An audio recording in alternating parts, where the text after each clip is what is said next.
what we find really exciting here at DCAO is um, we don't often get to be in a room together like this with coaches, psychotherapists, lawyers, financial advisors, realtors, all talking about the same client, all seeing the whole picture. And that's what today is all about.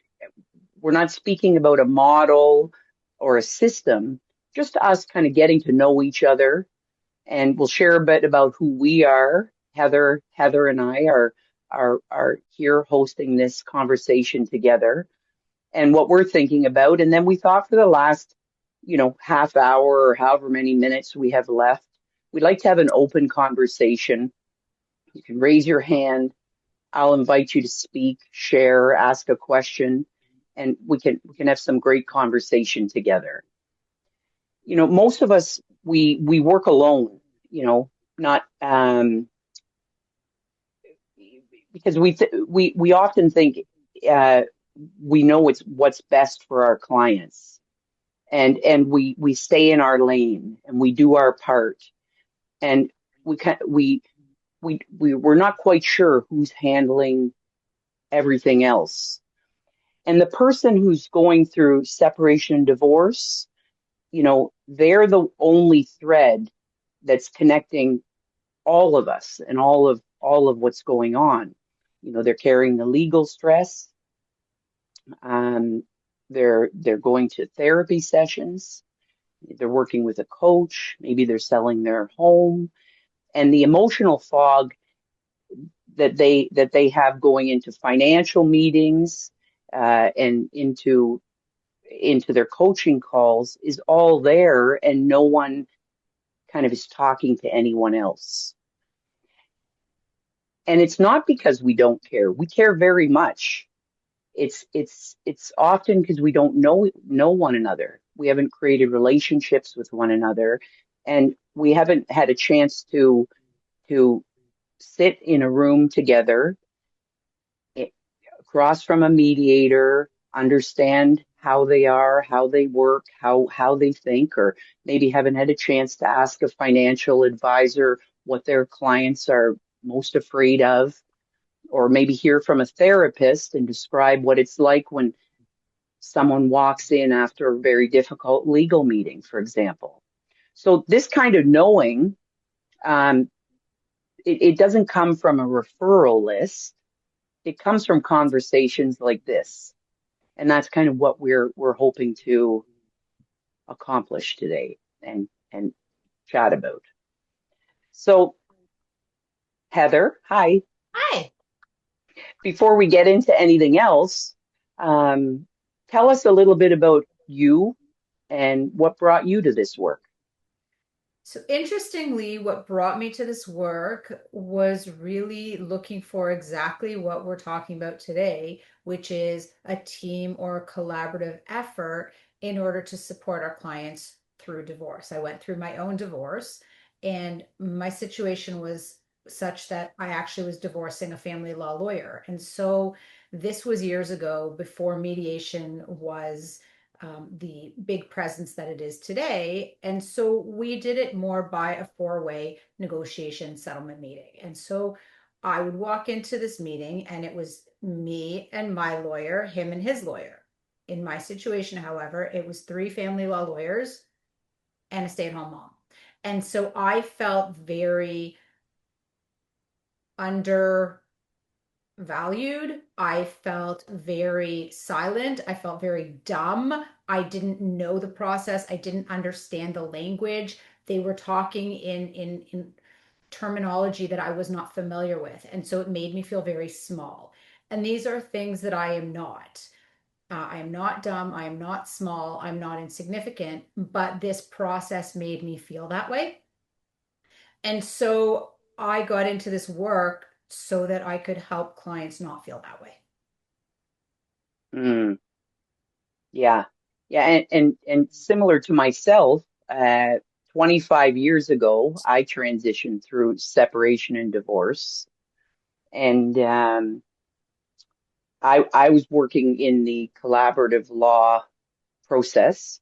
So yes, I had a lawyer, and Casey, my husband at the time, had a lawyer, and and and I felt a lot of the same feelings, and over the years, I was working in real estate investment and some private. I was working in another career, and then people would always come to my porch, and I would find myself helping them out, and and so a few years ago, it was during COVID actually, uh, where we all had a chance to slow down, whether we liked it or not, and I happened to really enjoy myself during that time, and had a few moments to think about um, what I was doing, and what the work that I was doing, and the pace that I was living my life at, and what I wanted to do for the rest of my life. And that's when I um, kind of decided, when I decided that this was the work that I was going to do for the rest of my life. And so I think we all have the same feeling, passion for kind of caring, and want to help people going through this challenging time. So that's what's so great about that's what I think is so great about DCAO. I think it's just wonderful to be inside this group where we can bounce ideas off one another. Um, we can get to know one another, and we can collaborate with one another, and and and that's what I'm jazzed about. So yeah, thanks, Heather. Um, Heather, do you Yes. ever find yourself wishing you knew what was happening on the other side of a client's life?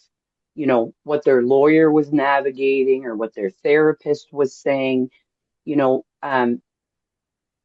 Sometimes we feel like we're only holding one piece. Hmm. Yeah, I have found that. And that's the very reason why collaboration is so important. We talk about everybody on this call likely knows about and has heard the term collaborative family law. But what about collaborative coaching? What about working in an area where we are all on like Team Johnny or Team Sally and we all come together? So there have been a lot of times where I will get on a phone call with one of my clients' therapists or with one of my clients' financial experts or their lawyer and say, listen, here's what we're doing, obviously with client's permission and knowledge ahead of time. But here's what we're working on. What is it that you think the client needs from a coach in order to serve them best? And that's a question that I ask a lot because it allows us all to A, be on the same page, and A, work together. You don't need all these separate entities if you're not coming together in a way that complements each other. Mm, yeah, yeah, yeah. I mean,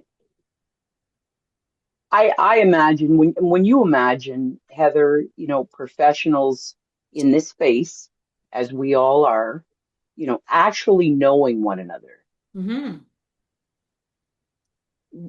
what becomes possible that isn't possible now? Anything's possible. Like there are, for example, people on this very call who I have called when a client was, had a question or they were concerned about they were hell bent on keeping the matrimonial home, and we were working on a coaching exercise to help them try to figure out how to keep the matrimonial home. Well, I don't know all of this stuff, but you know what? A real estate agent might know some things that would be beneficial for me as a coach. And so, guess what? I go to my Rolodex and I pull out one and we have a conversation. And now I'm better able to coach my client on how to keep the matrimonial home or how to come up with, the options available to her. So, working with different coaches who have different perspectives, Wendy, you and I have collaborated. We'll call each other and say, hey, like, give me Uh-huh. your thought on this because you have a very different approach to coaching than I do. And we don't have all the answers, and what works with one client doesn't always work with another. And so if we build our own network, we have these expertise Oh. from which to pull from. And so it becomes a situation whereby I'm providing my client with coaching expertise, but it's not just from Heather or my company, it's from my network of experts. Mm, yeah, I love that. And looking Yeah. at coaching as this isn't a competition. Okay, we all have a lot to offer. There's more business to go around for everybody. And so if we are serving our clients the best way that we can, we're not doing it alone. Nobody's an island. Yeah, that's right. Takes a village. Takes a village. Yeah, that's great. Yeah, that's great. There's a difference between there's a distinction between handing someone a referral list and actually saying, I know this person. I trust this person. They're going to take care of you. Mhm. Speak to that a little bit, Heather. So when you're building a coaching business, or when I was building my business and maintaining my business, obviously there's the element of the work where you are servicing your clients in a way that you're coaching them. But there's so much more behind the scenes that people sometimes forget or don't prioritize. And that would be doing your homework, reach out to these people, get to know other professionals. And that's why the DCAO is such an incredible organization, because it allows us to do that. It allows me and you, for example, to be at a movie night. And now I'm in a room with divorce professionals that aren't coaches. I get to talk to a mortgage broker. I get to talk to a financial analyst. We spitfire ideas, we brainstorm, we collaborate. And so when I now give a referral, it's not just a name, it's not just a resume, it's not Hmm. just an impressive website. It's actually somebody that I can go to my client with and say, hey, you know what? I was chatting with this guy the other night at a DCAO event, and I think it's worth a phone call. And so making these connections is really important so that we can service our clients at a deeper level and a more comprehensive level. And that's why, I mean, events like the ones that the DCAO hold are very, very valuable. Hmm. What stops us, do you think? We all want to do right by our clients. Mhm. Like, why don't we know each other better? Time, life, we get busy, and we tend to let certain things not become a priority, not because we don't think it's important or not because we shouldn't be prioritizing it. We know that life gets in the way sometimes.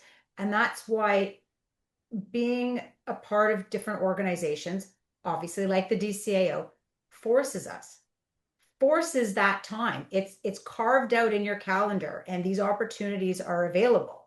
And so you have that opportunity. And whether it's with DCAO, whether it's with something more local for, people who aren't necessarily in the GTA, get involved with organizations and make sure that those opportunities are carved out for you if you're not the kind of person who's going to carve them out for yourself. It's kind of like a gym membership. A lot of people join the gym. Not everybody goes. Some people go only when they have a class scheduled. Same idea. Yeah, you get out what you put in. Yeah, that's right. If you could have 5 minutes with every lawyer and therapist and financial advisor who works in this space, just to help them understand what a coach sees and does, what would you want them to know? Hmm, that's a very good question.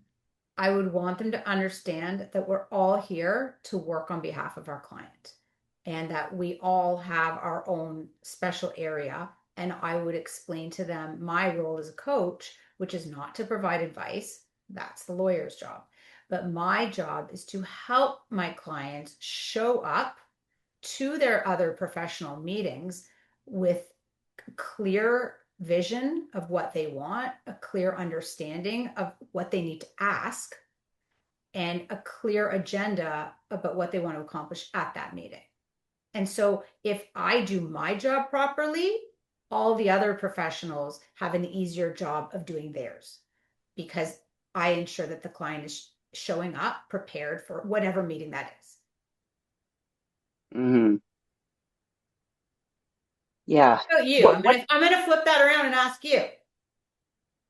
I don't want to be the only one in the hot seat. yeah, yeah,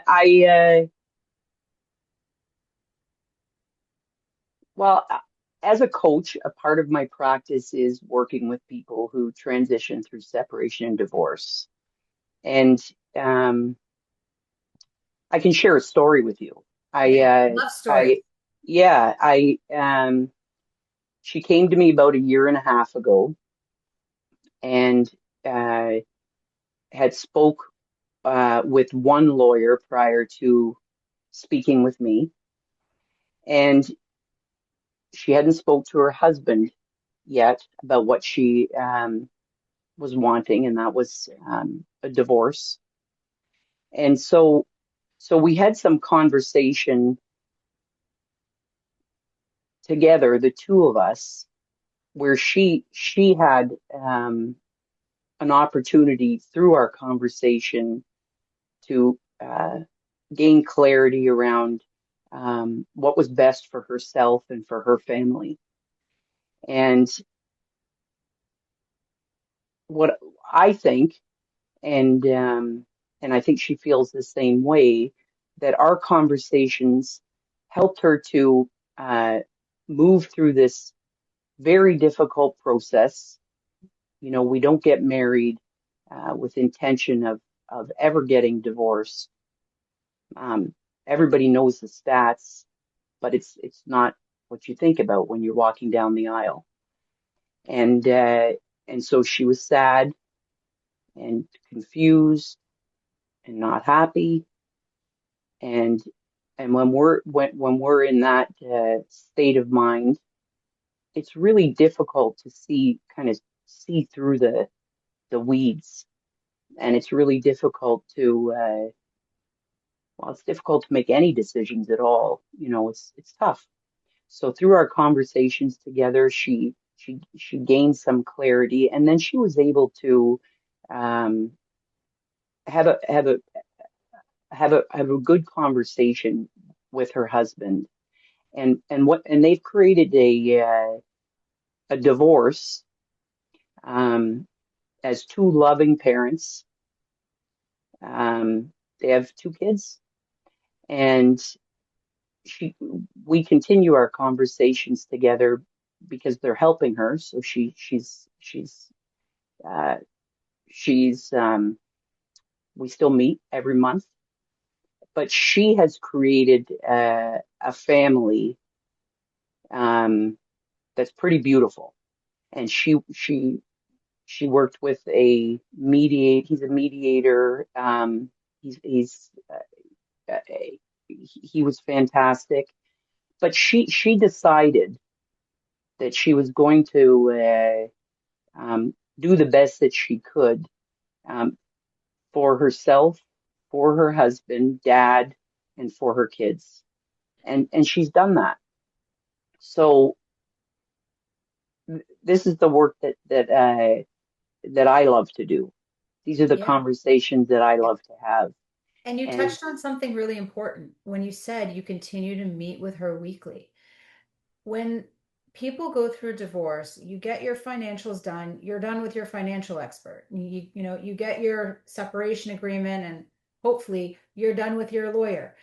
But the relationship with a coach can evolve over time and it can transition to the divorce recovery. It can transition into life. Life doesn't stop because now you're divorced. The coaching relationship can continue and fostering that long-term relationship, whether it's monthly, whether it's every couple of months, whether it's annually, there's still that connection. And I think that that's really unique to divorce coaching? Hmm. Yeah. And if it's helpful, why not? I mean, we can spend our money any way we want to. And if it's working, you have no problem spending your money. And if it's not, you don't. So yeah, if something's adding value to my life, I'll continue to do it. Mhm. So many of my clients find that and as value add, as do yours, I'm sure as well, Heather. And yeah, that's divorce coaching for you right there. So maybe you can talk just a titch more, Heather, about just to help people understand what a coach sees and does. You know, just what would what would you want everybody here today or people listening at a later date to know? I think one of the key ingredients to coaching that may be not unique to this discipline, but certainly important, is active listening and holding back on our potential to our need to want to fix things. Okay, we're not fixers. We're active and deep listeners. We're reflective listeners, and we ask questions. We ask good questions to help our clients arrive at a resolution or a solution to a problem that they have. And we're not providing the answers. You go to a lawyer for legal advice, and that is invaluable. That is necessary that you get legal advice from your lawyer. We're not providing personal advice, professional advice. We are providing the opportunity for empowerment and enlightenment and clarity and confidence.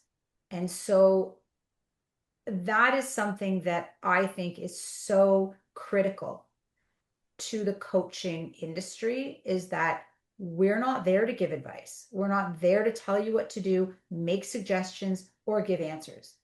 We're there to allow them the empowerment to do it for themselves with our guidance and with our kind support and deep questioning. Hmm. What do you hope someone in this room does differently after today? Maybe even just one small thing. And that is an example of a deep, good question. So there you go. I would hope that, irrespective of the profession that everyone on this call comes from, that when you're meeting with a client, you take a few minutes to try to shift the perspective and look at the situation through your client's eyes. Look at it through their lens. Because it's very easy over time for me, for example, my client, we're working on a parenting plan and it's not quite 50-50, but he wants 50-50, and his ex-partner is not really complying. It's very easy for me to say, well, it's just one extra day a week. What's the difference? But it is a difference. It's a difference to him, because that might be one more hockey practice. That might be one more night of cuddling on the couch. That might be something very different to him. And so if we put ourselves in our client's shoes for a moment to understand how the situation looks like from them, I think it allows us to show up better from the professional angle that we have to help them. Hmm. Thanks for that. So what we've created here today for you, I hope, is a space, two coaches, Heather and I, and other coaches in the room and people working in this field, um, who we often work alone, more often than we need to. And our clients, they carry a lot, and we can do more for them when we actually know one another. And collaboration isn't as much about a system as it is about a conversation and building a relationship, knowing one another, knowing our names, how we think about things. And when we send a client to one another, we know that they'll be taken care of. So here's what I want to leave you all with is not really a to-do list, but a question. Who in this room or in your community do you not know well enough yet? Maybe it's a therapist, um, a lawyer, a mediator, a financial advisor, a coach who you can approach and be curious about. That's the community that we're building here together. Reach out, have a coffee, have a Zoom chat, and ask them about how they work. Tell them about how you work. That's how things get built and grow. And it's one kind of thread at a time between people who actually care, and we all care about our clients. So thanks for being here and listening to Heather and I. And now we'd love to have a conversation together. Um, like to hear about you, the work that you do. Um, Maybe you can ask a question if you have a question. If you'd like to know more about DCAO, um, we're here. So I just do raise your see. hand if there's something that you have to say. I'd like to hear from all of you. It would be wonderful. I do see a quick question in the comments before we address the hands. So someone has asked, do you think there is an assumption people have about what divorce coaches do when they first hear of this role? For example, misconceptions that your role is more therapy based rather than coordinating logistics, etc. Wendy, do you want to take that one? Sure. I think so. Can you just repeat that question again? So I think it's about do people in general have a misconception? Is that correct? Yeah, more or less. So the full question is, do you think there is an assumption people have about what divorce coaches do when they first hear of this role? So there could be. So then they could go to dcao.ca and read all about what divorce coaches do. They could click on names of people who are divorce coaches and have conversations with them. And then they can learn more. Yeah, I agree with all that. And before we get to the raised hands, I just want to add that if there are, I don't know from my experience if I've encountered misconceptions as much as lack of information. It's an unawareness versus misconception. Hi, Steve. Steve has his hand raised. Wendy, you said something extremely intuitive that I never heard someone say before, and I wanted to highlight it and share a story. What you said was you don't really know what's going on in the life of your professional advisor. And how many times has a client hired a lawyer to experience abruptness, curtness, a lack of patience and tolerance? Um, and oftentimes that ends the relationship or it strains the relationship. A couple of years ago, actually many years ago, 15 or so years ago, I remember my then wife and I hired an architect, and he was known to be an excellent architect, and he worked with us for about 6 months. And after the project was finished, um, we found out that he was going through a very ugly divorce at the same time that he was serving us. And it started making sense why he seemed foggy, why mistakes were made, why things were missed, why we had to become sort of the architect to the architect. And it made me think that the role of the divorce coach oftentimes um, is an opportunity for the client to say, my lawyer is not exactly present. My lawyer is not exactly there. And the divorce coach may very well be the one that picks up the phone and speaks to the divorce lawyer and say, is everything okay? What's going on? And do you need me to sort of step up and take more of the work at this juncture? And it's an opportunity for the client and the lawyer and the coach to actually come together and recognize that there's humanity behind professionals. It's not just Wendy, the divorce coach, Steve, the lawyer, and Bob, the client. Um, we all have other things going on above and beyond the role that we are hired to play. So I just wanted to sort of frame that comment that you made a moment ago. It was really a smart one. Wonderful. Thanks. Has anyone here worked alongside another professional on a client's case? Like, what was it like? Not you, Heather. I would throw out before I leave you guys another question, and it's a very important one. Some people have said to me, Mr. Benmore, I hired you. You're extremely expensive. Why are you telling me to go to a divorce coach? Isn't that just an additional cost? And can't you do everything they do? And I've said, and I'm going to invite you all to answer or to add to my answer, but one question that I've answered that way, or the way I've answered that question is, first of all, the roles are different.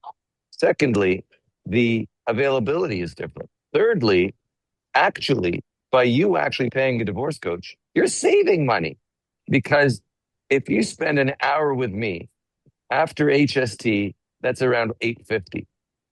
The amount of time that the question that you asked me in the last week could have been answered, it could have been answered at a much lesser cost by another divorce professional who would have been able to answer it. And so, in effect, I say to the clients who I refer to divorce coaches, when you hire a divorce coach, you're actually saving money. You're not adding added expense. So I just want to throw that out to you guys. Maybe we can ask the other professionals on this call, what is it that you would like to see from a divorce coach to help your clients? I'm not going to point out anybody or call out anybody, but what do you do for work? And how's it going? And what would you like to see from DCAO? Have you been to any of the events yet? Thanks for being here today. How can we support you? I can go if you don't mind. We Oh, well, really I'd don't love that. mind at all. Hi, everybody. My name is Bin. Sorry. This is my second free webinar with the DCAO. I'm not listed as a coach yet with the DCAO because I have some, I guess, questions around it. So I didn't really get to doing that yet. So that's the reason why. I am a certified divorce coach through CDC just 2 months ago. So before that, I was in a high conflict divorce of 8 years. So my case came to a close in September 2025, and I got my divorce certificate in January of this year. So then I decided to, that is my calling now, my mission. So, but my background is completely different professionally. I am a commercial property fleet underwriter, so nothing related to coaching, never been to a coach. The only experience I have is my lived experience, and I have a good one at that. So I'm just, taking a dip, understanding the process, listening to all you experts. For me, it's nuggets of wisdom. So the more I listen, more I want to learn. So that's why I'm basically keeping quiet because I don't have anything to add, but a lot to take away. So thanks for the opportunity to sit in. Sorry, Wendy, I don't know what question you asked. I just basically introduced myself. Oh, I love that. And any questions that pop into your mind, well, anytime really, but in the next till the end of this call, just bring them up and we'll talk about it because that's what we're doing here. We're just creating a space, creating a community. This is where we learn and grow together. So yeah, really nice to meet Yes. you. Yeah, Thank you. really, So membership really. is, I do have questions on the membership, which I can take it up offline. That's not a problem. Thank you. Yep, super. Nice to meet you. Nice to meet you. Thank you, Vinny. Thank you. Hi, Chantel.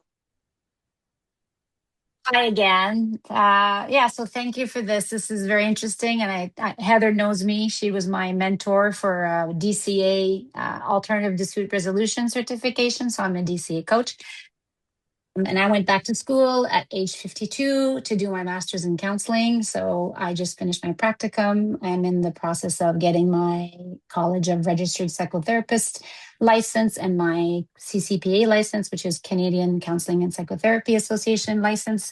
So I'm doing all that. And I have the privilege to work with one of our colleague coaches, Leona Harvey. But I have the therapist hat on. So, and I'm discovering a very exciting and interesting facade of divorce coaching. And it's very interesting to be able to step into a client's prospect world perspective, but as a mental health professional versus as a divorce coach. But what we were talking about with Heather at the beginning was that it's so interesting because I do have the ADR training. I do know where my fellow divorce coaches are trying to get to with their clients. I'm able to ask them the right questions, or go a bit deeper on the wants and needs that sometimes you just touch it up a little bit as a divorce coach to help them navigate. But then maybe a divorce coach would call me and say, Chantal, can you explore the wants and needs, because there's two things that are not going together here, and we're not moving forward, and she's stuck on this. So why don't you go dig a little deeper? There's something hidden back there. So it could be child trauma, it could be teen trauma, it could be anything with her ex or anything. So that's yeah, I just wanted to share that that's going to be my new career, and I'm really looking forward to working with my fellow colleagues, the divorce coaches and mediators and lawyers, but yeah, as a mental health professional. So yeah. That's so great. That's so great. And it's so valuable that you have that experience. And even though you're not wearing the hat, you can take that into your therapy. And the only person that benefits from that is the client, which is the objective here. So that's really, really great. Yeah. May I jump in and just comment on something? Yeah. Chantal, a lot of people think that ADR training is in order to use those skills to solve a problem between, for example, two spouses. What is missed in the education and the pedagogy is that if you think about our children or us, when we were going through grades 1 to 12, nobody taught us how to negotiate. Nobody taught us how to consider the other person's perspective and then modify that perspective in such a way that makes them and the other person find compromise. And so when you're counseling and you're counseling somebody who's going through trauma, the trauma, by the way, doesn't necessarily have to be divorce. It could be the loss of a parent. It could be illness. When you are using your ADR skills and in counseling, oftentimes you're not teaching them how to negotiate with the other side.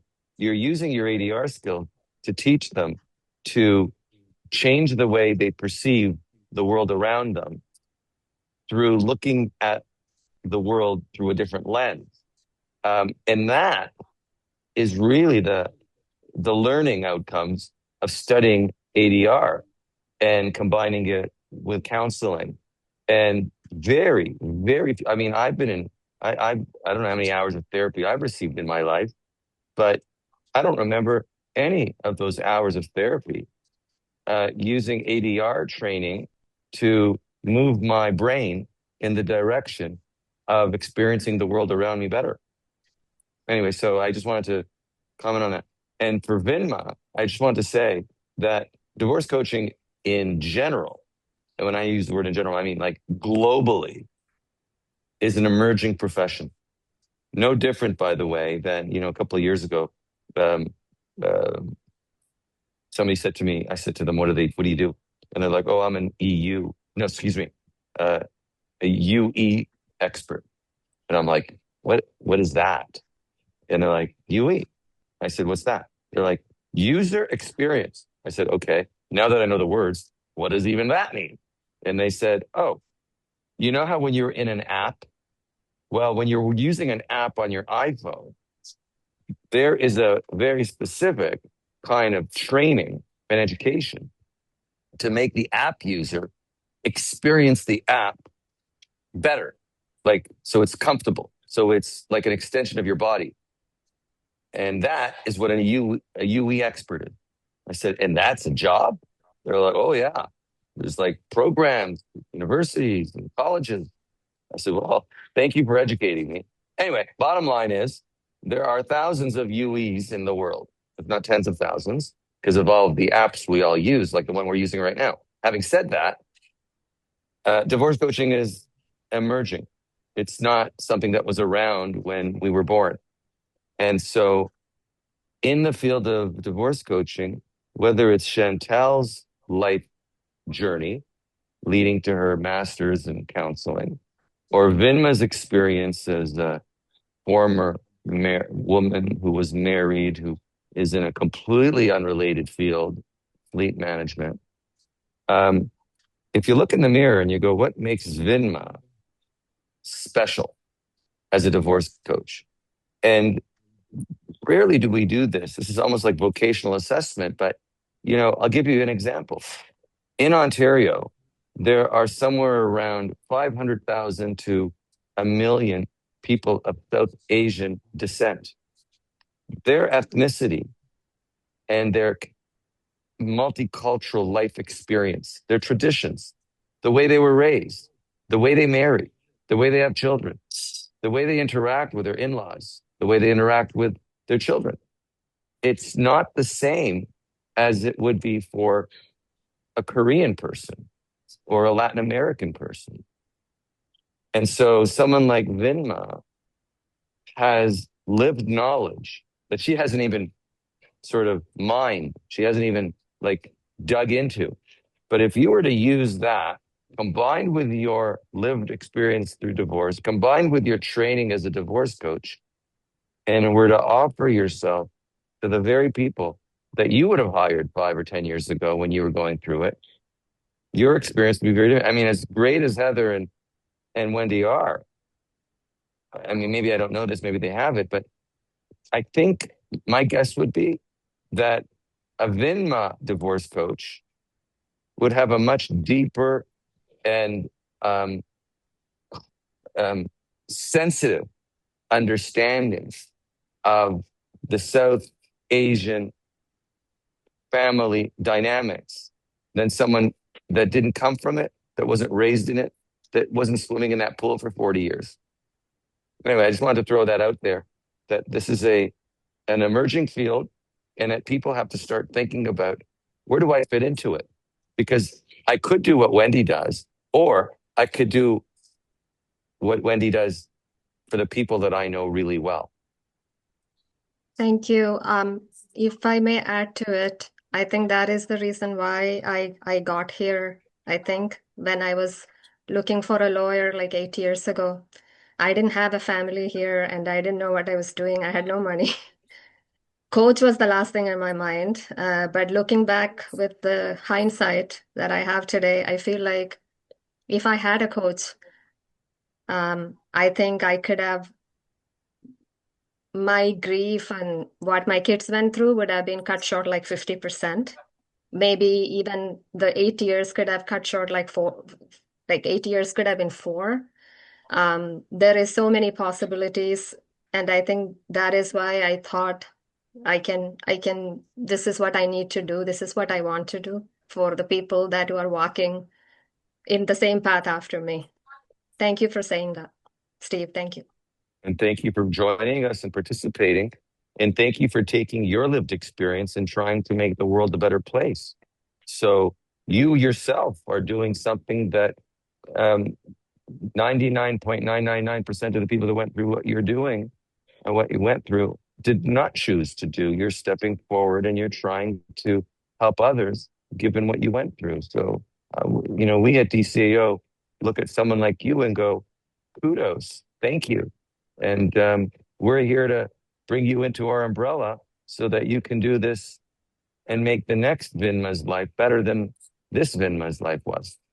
And Yeah, you said it. Thank you. and something else to point out, Vinma, you said that, what your previous work experience has nothing to do with coaching, and I beg to differ. Because I suspect that as your coaching practice grows, you're going to be able to extrapolate some of the skills and some of the knowledge and some of the information that you've collected in your previous career to make you a better coach. So again, I echo Steve's comments, and it also actually segues us into where I'm thinking, which is DCAO's next webinar, which is on August 19th, and the subject is the core skills used in divorce coaching. And so it really seems like it's complementary to a new coach or even a more seasoned coach, but having a webinar on the core skills involved in divorce coaching is another example of what we do here and why having this community is really, really beneficial and why I feel very fortunate to be a part of it. So there will be information on that one, but if you want to mark it in your calendars, it's 11 a.m. on August 19th, and that will be the next in our webinar series.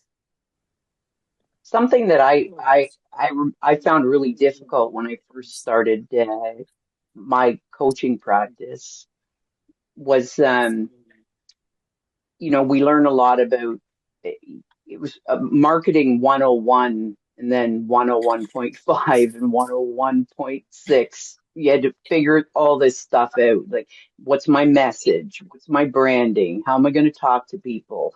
And what am I going to say? And so I thought about that a lot, and it was difficult because part of it was personal. And when it's really personal, I found okay, maybe I just don't talk about that because that's just too close to home, or I don't want to, have everybody know about who I am and what I've been through. But see, what I've noticed, and it's been over 3 years now, is that that's what actually brings people to me, is sharing my story, sharing who I am and what I struggled with, and speaking about being really heartfelt in what I put out there. And so I found that really difficult. I found that what do I say? What don't I say? Am I going to look stupid? Am I going to you know if I'm crying while I'm writing it, is that a problem? I should probably hit delete, or so that I struggled with that, and looking back, I you know just tell it the way it is, and that's been helpful because there's people out there who are going through exactly what you went through, and or what I went through, or what any of us went through, and it's really nice to know that we're not alone, and someone can be in our corner and stand beside us and help us out. So I mean, that's just something that came to me, and I just thought I'd share it. You do Amongst raise a that, very good point about, all of us have life experiences. Listen, if Vinma, for example, was a cardiologist, would it be okay for Vinma to tell her cardiology patient that once she had heart problems? Is that a violation of her ethics? Or does her cardiology patient think that she really understands me? And so now I feel better received by her, better understood by her. Now, Yeah. if Vinma started giving us the details of her pH levels and her blood type and what the MRIs showed, well, that's TMI, right? But I think there's a balance there. And through our work together as a group, we're navigating how to find that perfect fragile balance between using one's life experience to bond with the client while not offering too much that causes them to look at us as though we're martyrs as well. And that's something that you can't do, like you said, Wendy, on your own in your little cave. But you can do it when you're part of a group of professionals who are openly discussing how to do it. Yeah. And to And add, oh, sorry, go ahead, no, Heather. thank you. I was just going to say, to add to that, I referenced earlier that, we should all, in order to service our clients better, be able to put ourselves in their shoes and look at it through their lens for a bit. It's the same with this. So, for example, think about this. Our client is sharing a lot of personal, private, raw emotion and information with us. Don't you think that it makes us more relatable and allows them to actually show up feeling more comfortable when we can share a glimpse into how our personal story has become relatable to them? And that gives them a glimpse so they don't feel like they're the only ones sharing. And obviously, while we're maintaining professional boundaries, it still makes us more relatable and will help our clients to actually let their guard down even more, because we're asking them to share a lot of stuff. Yeah. And something else that just popped into my head is um, I've I've had a coach and worked with a coach for probably over 25 years now, closer to 30 years. I've always worked with coaches in every area of my life, and I think uh, that is valuable because I learn from my coach. Helps me to see my own blind spots, see where I can learn and grow, and so that has been very helpful for me. And and and I can remember the day that Steve called me. It was a hot day, and I was in my backyard, and I can remember him talking about DCAO and inviting me into this group. And I said I'd get back to him, and then I did, and here I am. Um, I it's just been wonderful because we each and all offer something unique, bring our unique self to the room and to the conversation, and I hope you get something from this group as well, everybody who's here. But we're coming to an end of our talk right now, and I thought I'd ask you, you know, what do you need most right now? Is there anyone in this room or in this organization, DCAO, who can offer that, who you would like to meet, who you'd like to be connected to? Because we would be happy to do that. For the benefit of Vinma and Chantel and Marcella, who are here, and by the way, hello, Marcella. It was lovely meeting you the other night. Um, I just want to say, for those of you that are sort of hi, Marcella. For those of you that are breaking into this area and you've got not one client, not $1 of business development budget, um, there is so much that your membership here will give you. One that is not advertised is the ability to pick up the phone and to call any one of us and say, can I pick your brain? I have an idea, and how do I work through this idea? The idea could be a kind of divorce coaching, a place of divorce coaching, a particular ideal client that you want to service. What do I put into my website? Do I even need a website? What do I say on LinkedIn? Should I write an article? I mean, these are real questions. And by the way, when you put something out in the world, whether it's a website or a LinkedIn page, It's a representation of you. And so the earlier you make a representation of yourself into the www, you're letting people know, who are you? What are you? What are you all about? And so the early decisions that you make are going to be far more important than the later decisions you make. Because 2 years from now, your reputation is going to already have been established. So the question becomes, between now and then, what reputation are you building? And many of us did not graduate from Harvard with an MBA. So we don't really know business. But in this field, you've got access to people that do. So anyway, I just wanted to let you know that there's membership, there's benefits of membership, but then there's things that are not necessarily overtly available, but I'm letting you know here that you have access to people that you wouldn't have had access to outside of membership. And that's not a small thing. That's a big thing. And thanks for showing up here today. Anybody else have anything they'd like to add? Oh, yeah. Oh, a little thumbs up from Vinma. Thanks. Just want to say hi briefly. My name is Marcela Rincon. Hi, Steve. We met recently again. I have met Steve for a while now, like 10 years ago, I don't know. I'm a lawyer. I practice in Hamilton, and I decided to introduce divorce coaching as one of my options. I believe this is an alternative in a different way. I think legal advice is required, obviously, but divorce coaching is an alternative to people who can't, like sometimes as a lawyer, I feel like we need to do all this. Like we coach we help our clients, but I think it's an alternative to my business, and I'm trying to explore this option.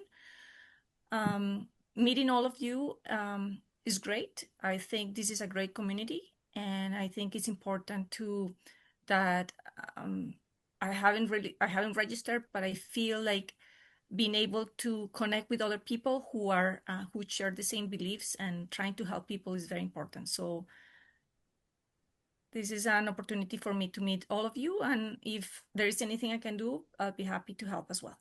Thank you, Marcella. And I want to just, I've been corrected by higher powers, and I did not misspeak when I said August 19th we have a webinar, but we do have one before. You don't have to wait that long. July 15th, Ethics and Standards in Divorce Coaching. So you can mark that down, and that will be the next one, followed by one on August 4th, and then the 19th. I jumped. Yeah, I wished away our whole summer. Yeah, and you don't really have to remember all these dates, because you can go to dcao.ca. If you haven't been there before, there's a little events page, and all the upcoming events are there for you to check out and join in on. It's also a lot easier if you just follow us on Instagram. Hey, all right. Well, have a wonderful day, everyone. Thanks for being here, and it's always a pleasure, and look forward to getting to know you each more and more and more over time. Thanks, everyone. Thank you. Happy Wednesday.